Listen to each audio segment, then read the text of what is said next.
Hello and welcome to the Bearded Tits podcast. I'm your host, Chat Perks, and in today's podcast, I'm going to be interviewing David Fielding, who has the most incredible wildlife pond that I've ever seen. But first, the news. So this isn't particularly recent, but it caught my eye that in January 2020, we lost an incredible species that went extinct, and that is the Chinese paddlefish. Now, many of you will be scratching your heads thinking, what's a paddlefish? It's kind of like a sturgeon, but someone's grabbed its nose and pulled it out. So it's kind of like a swordfish and a sturgeon had an orgy, and the paddlefish kind of waddled out after. They're close relatives, of sturgeon, and they've been around for around 200 million years. The species can reach up to 7 meters, and they were found in the Yangtze River in China. They had a long sword-like rostrum, a snout-like structure packed with cells to detect electrical activity in prey animals, such as crustaceans. So these big animals are hoovering up these small things. They're not predators in the traditional sense. They ranged over long distances throughout the expansive reaches of the Yangtze River basin, and even making their way into the East China Sea. So to lose this incredible megafish really is a wake-up call for us, as most large freshwater fish are endangered. So it would be an incredible shame if this were to happen again, although unfortunately it looks like it may very well do. The species gradually declined over the last century, largely due to overfishing, and in the 1970s, 22.7 tonnes of paddlefish were harvested per year on average, so masses and masses of these fish were taken out the Yangtze. But what really did it in, scientists concluded, were the dams. Specifically, now I'm going to try and say this, but I'm probably going to do it horrifically. Gezhouba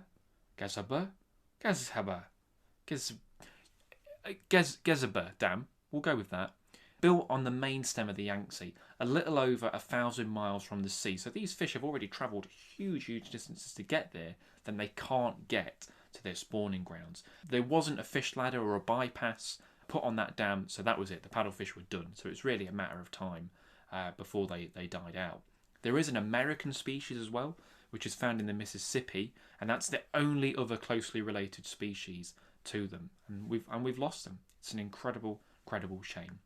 Moving on to slightly more positive news, we're going to get on with the interview. But before I start that, don't forget to check out the highlights of each podcast on YouTube. So you can find them on the Wildlife Exposed TV channel. If you just type in Wildlife Exposed TV into YouTube, and you'll see the kind of best bits of each podcast. And you'll also see me and the interviewee as we're talking to each other.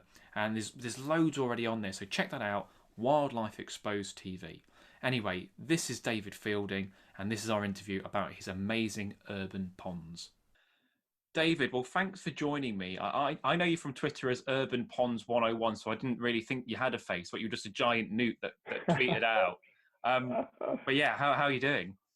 Yeah, I'm doing very good, and I'm really pleased to be invited and to talk to you today. I mentioned to my youngest that you'd invited me on, and she said, "Oh my God, he's the guy who did the fish having sex," and brilliant, because I said, "Which one?" She said, "Well, they were grayling," and I've showed all of my friends because it's just such brilliant. And he said, "He's the one with a really big beard." And I said, "No, I think he's supporting a much more trim, tidy one now."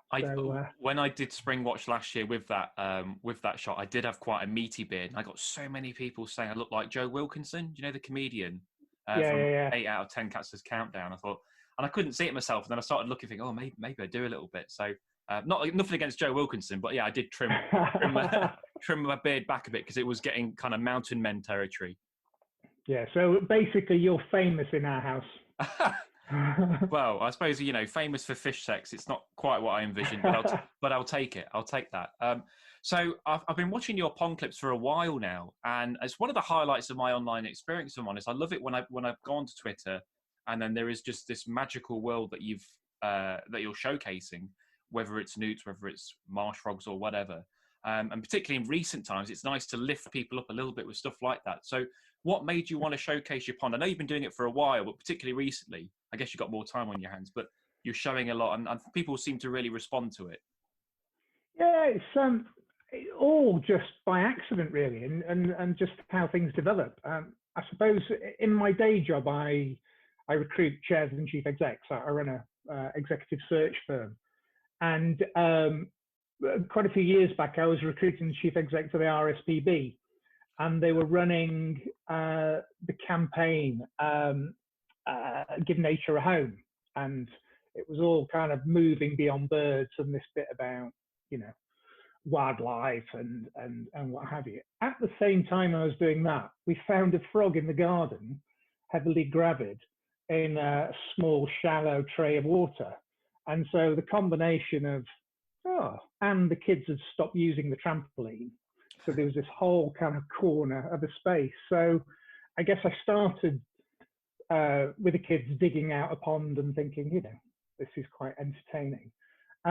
But it was happenstance that we ended up in down in Canterbury. We were camping, and there was a massive frog pond there, frog and newt pond. And the proprietor, we were walking around once, and we stumbled on these marsh frogs.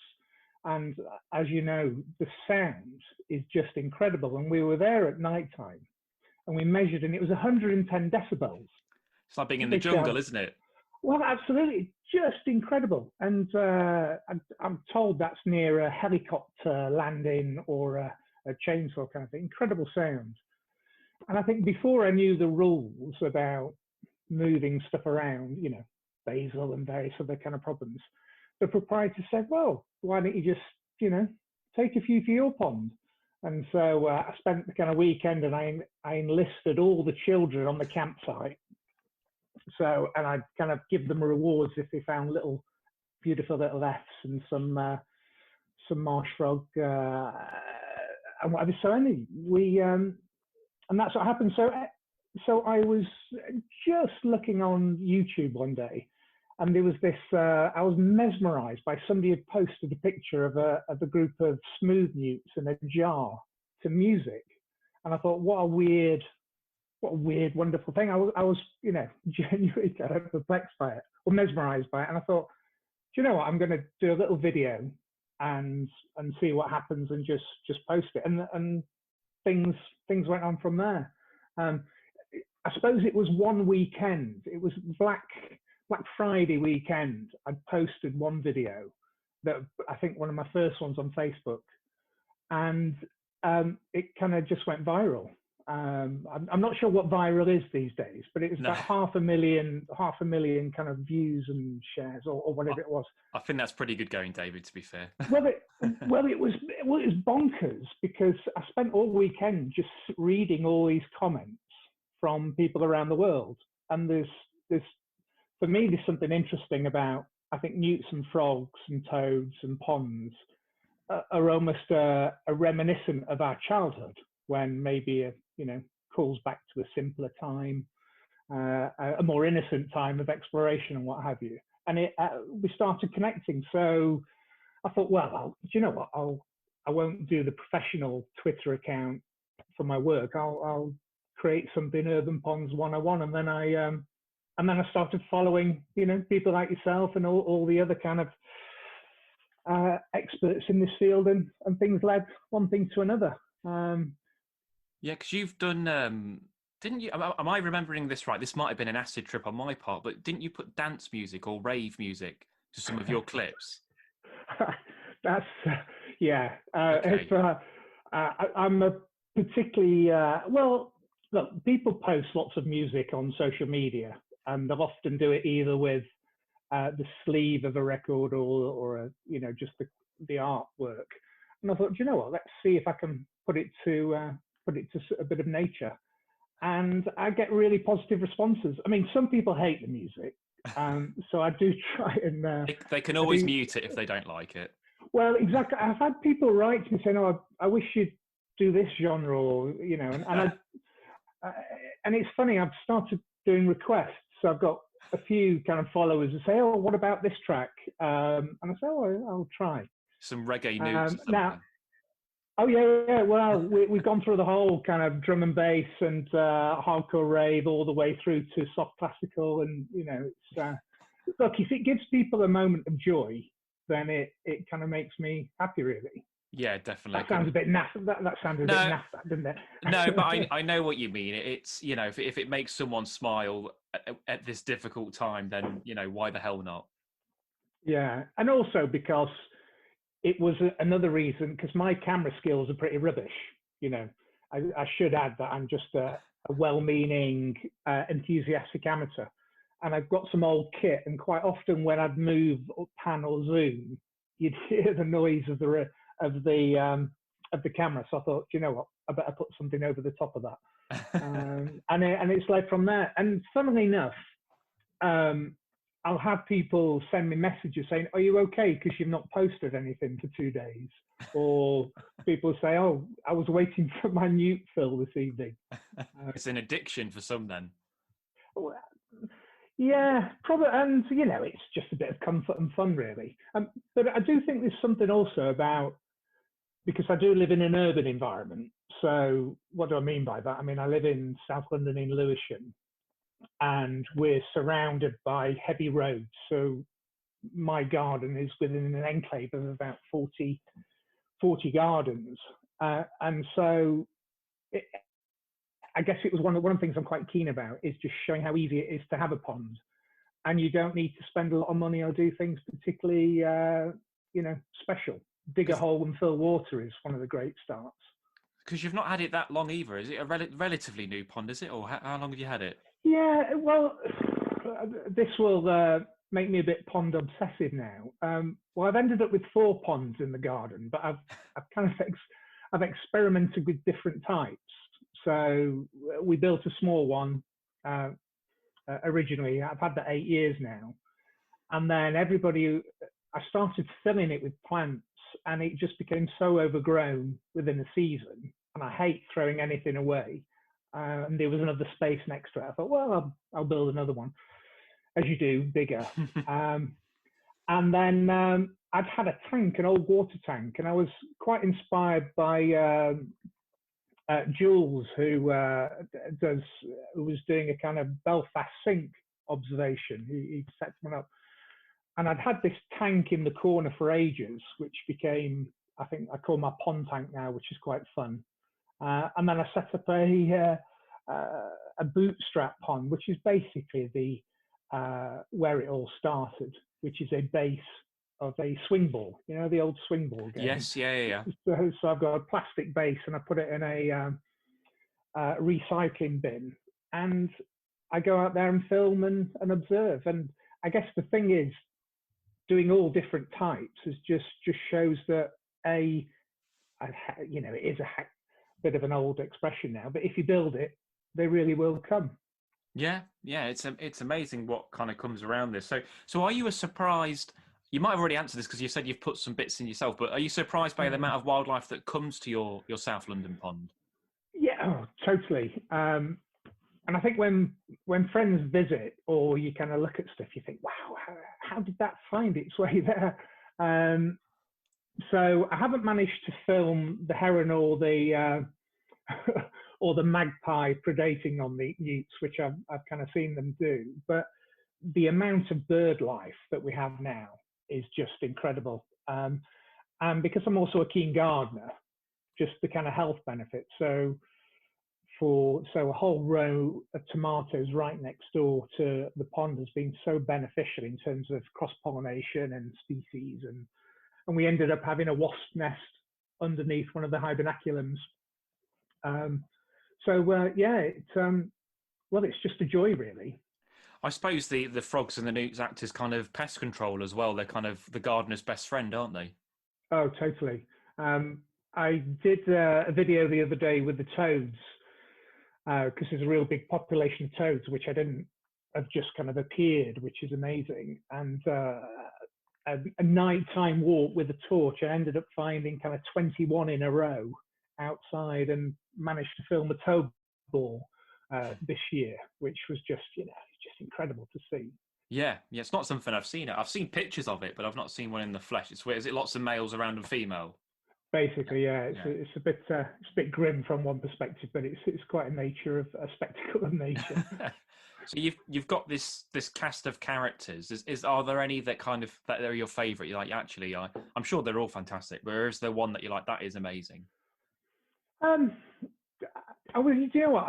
I've been thinking about that. I'm not sure the answer really, because I guess what I love about observing the pond, and I guess I got into this habit of doing pond watch, which is I just post every day so that we could show what happens throughout the life cycle and through the seasons. So I think there's something absolutely magical about when frogs first appear, and they kind of and they're making the noises. The toads, I mean, I just adore, particularly when I shine a torch on them and they kind of pause midway and just kind of look at you, which is always interesting. But I think the newts have been probably the kind of stars for a few reasons. I guess because we don't always see them, and because they're nocturnal. So I thought, so I've experimented these last few years on how can we actually show them better. Now, I don't have your underwater camera skills, of course, but I ended up kind of creating this little enclave at the bottom of the pool. So I've got a clay base, which is nice and light, which was the original London clay that I dug out. So that provides a nice kind of contrast and backdrop.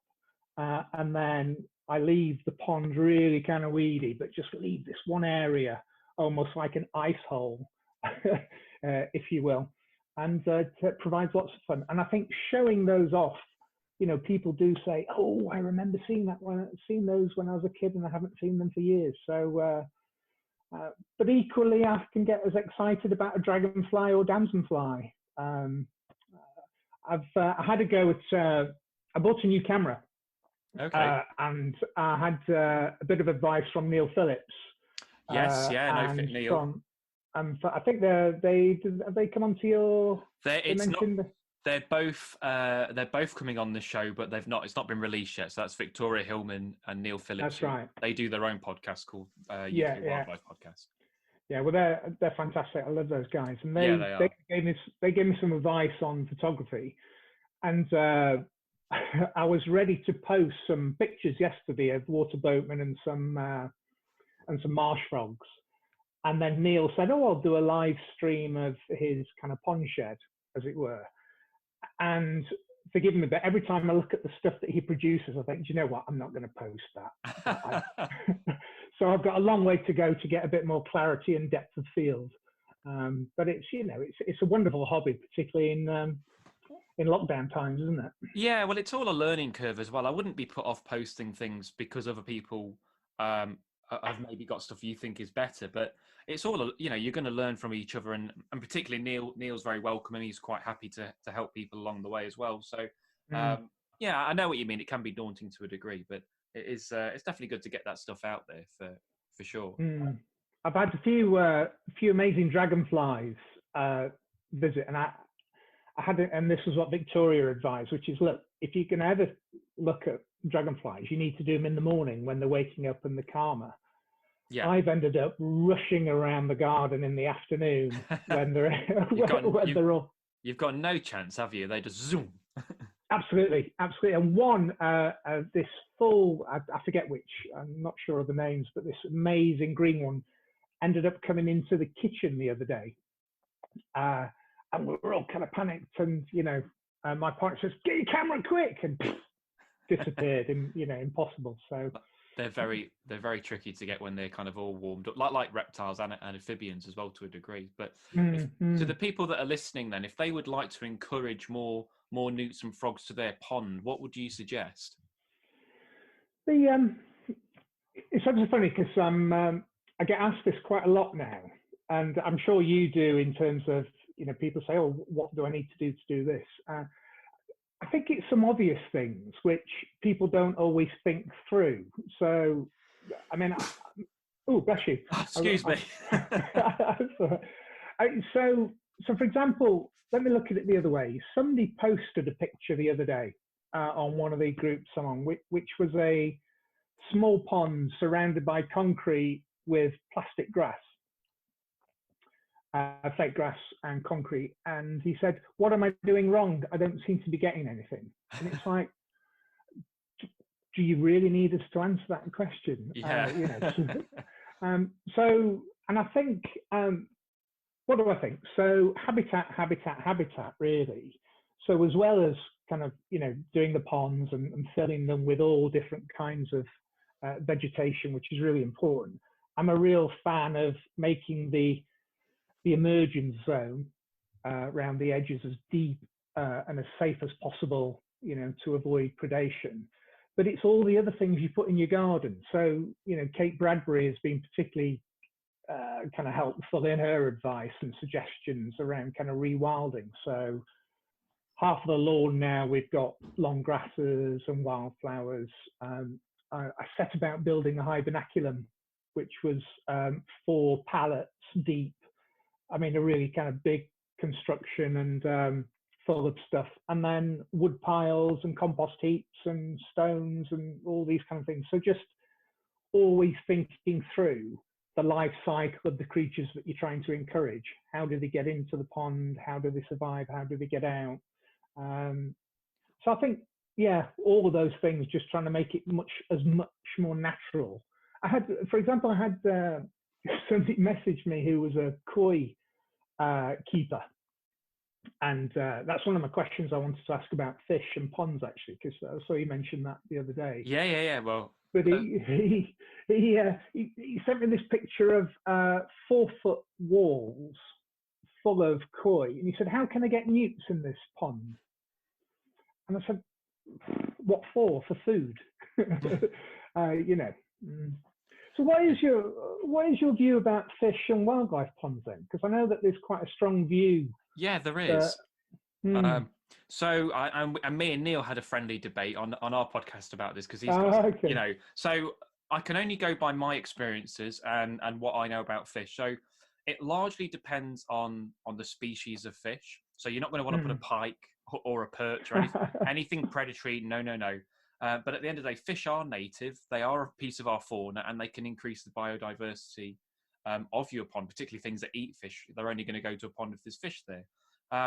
What it comes down to is selecting the right species for your pond, and largely the size of your pond. A very small pond is not going to be suitable for fish.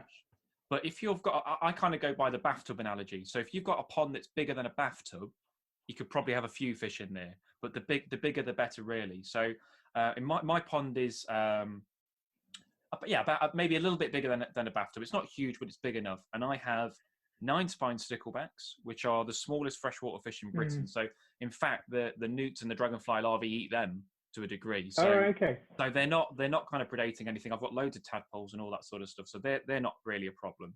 The mistake is people put 3 spined sticklebacks, which are really aggressive, and they'll eat everything. So, if you're just a casual, you just see a stickleback, you probably put any. So sticklebacks are amazing, and the life cycle is phenomenal. If you've got a spare pond, this is a project, your 5th pond, put sticklebacks in, because they're incredible to watch. But unless you've got a large weedy pond where things can get away from them, they just eat everything. So 3 spines aren't great. The one fish I would recommend everyone to consider is called a crucian, which are a crucian carp? Yeah. So I get a vein there because everyone calls them crucian. They are a kind of a carp, I suppose, but yeah. And they're great in ponds. They're perfectly designed for still waters. They grow to the size of the environment roughly. So I've got 2 male crucians in my pond. I'm trying to source a female, and they're probably only about 4 inches long, but they can breed at that size because they're adults. They've just stopped growing. They love weedy ponds. All they do is feed on the bottom. They'll eat the odd grub and things, but they're not predatory. They're not chasing tadpoles.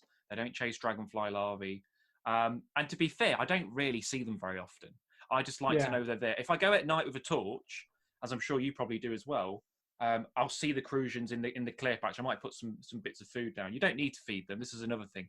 If you've got a wildlife pond with fish in, just lead them to it. They'll feed themselves. But crucians are amazing. I would recommend them. They're fantastic, and the beautiful buttery colour, really vivid golden colours on them. And if you've got a slightly larger pond, maybe the size of a double bed or more, you could think about something like gudgeon or tench. But the key to having fish and wildlife in the same pond is all those hidey places. You've got to have thick weeds, you've got to have rocks, because if it's out in the open, they're going to get eaten. But if you think about it, there are millions of ponds in the wild that have fish, dragonfly larvae, and vertebrates. They all coexist. It's just that having that myriad of habitats. So it's maybe a little bit harder to have fish in there as well, but there's no reason you can't if you've got the right habitat and the right species. That's my rant over. No, that's really interesting. Funny about the crucian. I was an angler back in the day with my dad, and so we, that was our kind of focus. And I think I might have mentioned about the Fisherman's Handbooks, which was this Marshall Cavendish collection that you could buy every week, and it went through all of the species in the UK. Now, of course, you've catalogued all the species, which is just such an amazing feat. But on the crucian, we were fishing in the Trent once, and my dad caught this tiny crucian, and it was so beautiful, we decided to bring it home. Now, probably shouldn't kind of admit that. Sorry, did you say that was out the River Trent? Yeah. Okay. Yeah. I live about a 5-minute walk from the River Trent. Okay, we'd often fish there, and Long Bennington was the place that we'd do a lot of chub fishing, which was our kind of favourite. Yeah, I know it. Place, which was just incredible. But anyway, we caught this this crucian, and my dad brought it home, and he put it in his tropical fish tank that he had at the time, which I'm not really sure why he did. But of course, what happened? It thrived, and it grew so quickly, and it dug up all the plants and harassed everybody that we did have to kind of set it free in the end. But beautiful colours for sure. They're phenomenal fish. I mean, I had a similar story that I caught a very small tench out the Trent. It was a tiny little thing, and I thought, you're not meant to be in a river. There are still water fish, and it had scars down it. So I don't know if it had a run in with a pike or an otter or something. And I thought, I'll bring you home. So no, I should just say, you're not really meant to bring things back, but with it being a garden pond, it's a contained habitat. Nothing's going in or out really. So the odd thing goes in. But yeah, I see it every now and again. It's quite happy in my pond, much happier than a fast-flowing river anyway. Yeah. It's interesting about moving things around. So my my metal tank, my kind of my whatever we call it, I'll post a picture of it later. That's full of tadpoles from my local pond, which is now subsequently dried up. And so I kind of took the view, the rules are you shouldn't really move things around. But as children, we did this all the time. And lots of people will message me saying, look, the advice is don't, but what would you do? And it's like, well, difficult really for me to say. I'm not the expert. But this tank now is absolutely thriving. And within, it's got tadpoles and towpoles. And within 3 or 4 weeks, it's going to be quite a spectacle. Now, I just took the view that it's worth doing that, and they'll disperse into the wider area, and that's got to be helpful. Yeah, I mean, I think the concern is more not necessarily the frogs or the toads themselves. It's whether they carry a disease that maybe your frogs and toads don't have, or potentially any hitchhikers. So my pond has a real problem with Isola, and I've got another non-native plant in there, and to put it politely, they're a pain in the fucking arse because they have exploded into my pond, and the only way I'm going to get rid of them is to drain the pond and dry it out, which I'm going to have to do at some point because they've taken over, and it's such a pain. So, as long as you know what you're doing and you can look for no non-natives. But yeah, the advice generally is don't. But I understand it. Those frogs and tadpoles would have died if you hadn't have saved them, and there's something in all of us that doesn't want to see animals die for no reason. I mean, it's nature at the end of the day, I suppose. But I think, the softy in me probably would have done the same as well. What I did want to ask you though, if I may, just the kind of putting nature onto social media. Yeah. Which is, given that we're all in lockdown, or we're in this kind of lockdown phase, and it's a lovely way of kind of engaging with people. But I'm always curious by the different channels. So I'm not, as I've often said, I'm not an expert, and I put more stuff onto Twitter. But I've dabbled with some of the other channels. But it's interesting how I find that Twitter is much better for engagement. When I put things onto YouTube, which I think are absolutely amazing, sometimes you'll get like one view or a really weird comment from somebody who's obscure or a bot. So I was just wondering what your thoughts were on kind of the best channels to kind of engage like-minded people who are interested in nature. The YouTube comment section is an absolute sewer. It is so weird. It is so It is, weird. isn't it? Like, I can't work out why people comment the things that they do on YouTube. It's a very strange subsect of, if you can call them humans, that use that. So I've probably got my biggest following on Twitter as well. So I would agree that that's good for engagement, and I find that I'll even get work off Twitter as well, because if it's producers or magazine editors, it's they themselves who are using it, as opposed to if it's an email, anyone could be picking that up. So yeah, I would agree. Twitter's really good for engagement. Um, Facebook seems to do better for video views for some reason. I don't know why, but I don't necessarily get as much engagement on there. And I think it may even be a generational thing, which is weird. That even, I mean, I'm in my late 20s and I still use Facebook quite a bit, but I notice people who are in their early 20s and teens, they don't use Facebook nearly. It's all all Instagram now for them. Whereas when I was their age, it was all about Facebook or MySpace, if you want to go even further back. But they don't use Facebook like I use it. And then there are people maybe 10 or so years older than me that use Facebook a hell of a lot. So it's almost an age thing, which sounds weird. That's what I've noticed from Facebook. And I don't use it as much as I used to.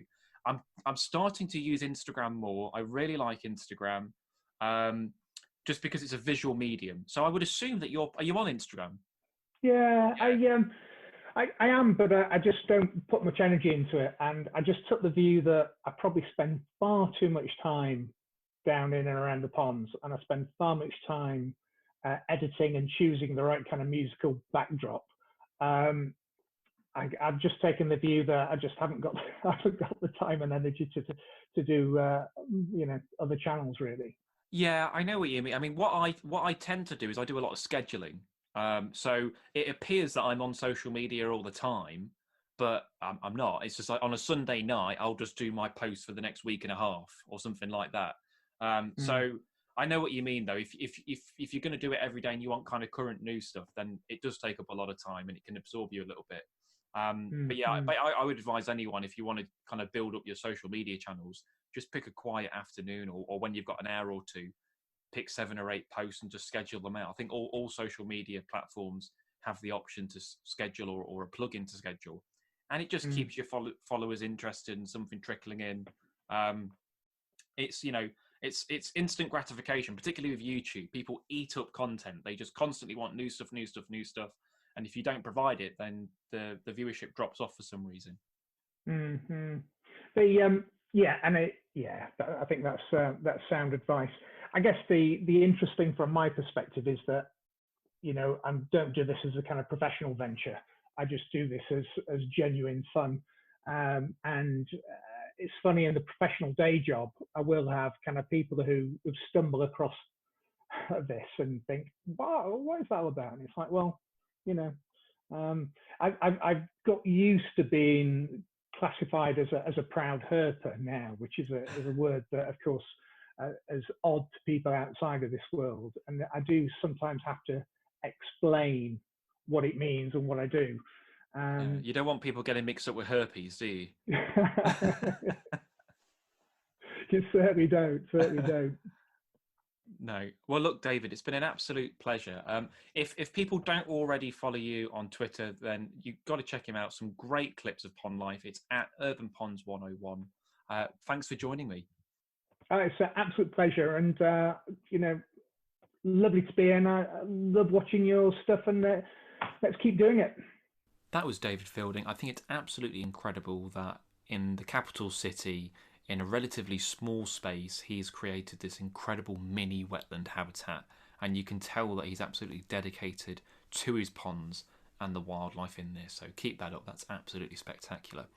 Now, that brings me on to Nature Reserve of the Week. And I thought, well, I better try and find one with a few ponds in it. So I've chosen Idle Valley Nature Reserve, which is in North Nottinghamshire. And this is one I've been to many times, and it's a fantastic area of wetland. Now, it's located in North Nottinghamshire. It's over 450 hectares, and it's actually Nottinghamshire's largest wetland area. The River Idle runs along the western bank, and it itself is an important habitat for many species, particularly fish, with things like barbel, eels and chub. The wetland is made up of various old gravel pits and scrapes with dikes, ponds, pools all over the place, making it a hotbed for freshwater species. Over 259 species of birds have been recorded on site, with barn owls, grebes, and waders in the spring being a highlight. There's actually a barn owl box where the car park is, and if you go there in the evening, you've got every chance of seeing the barn owl there. It's full of wildflowers, so it's a must for anyone who's interested in plants, and as a side effect of that, the invertebrates are particularly plentiful. It has loads of species of dragonflies and damselflies, butterflies in the wildflowers and things like that. It's one of the best sites also in the East Midlands to see grass snakes, and any of the small ponds there, you've got a pretty decent chance of seeing these incredible serpents. Now, there are no hides on the reserve, but there are a few blinds, so you can stand there and have a good look out over it. It's not really a reserve where you're going to get close to birds. It's not like they're wandering right up to you, but it's a fantastic place to see birds from afar, and you've got a good chance of seeing some rarities, so always take a pair of bins with you. Now, parking is pretty good there. There's a large free car park, and this is all run by Nottinghamshire Wildlife Trust. The visitor centre there is top notch. There's toilets. There's a gift shop with all the usual gift shop waffle. There's a cafe. Cake's not too bad. Cake's okay there with all the refreshments, free water and things like that. Picnic area outside. Baby changing, disabled toilet. And in terms of if you want to get around the reserve and the mobility, it's pretty good. It's not too bad actually. You can walk around it without too much trouble. So if you're in North Notts, why not check out Idle Valley? It's an amazing wetland area, whether it's the winter for the birds or whether it's the summer for the insects and the plants. It's well worth a visit. Anyway, this has been the Bearded Tits podcast. I've been your host, Jack Perks. Hope you've enjoyed listening to it. Don't forget, check out Wildlife Exposed TV. That's where all the best bits are on there, and you can see that on YouTube of me waffling on to other people. I'll catch you next time. Cheers.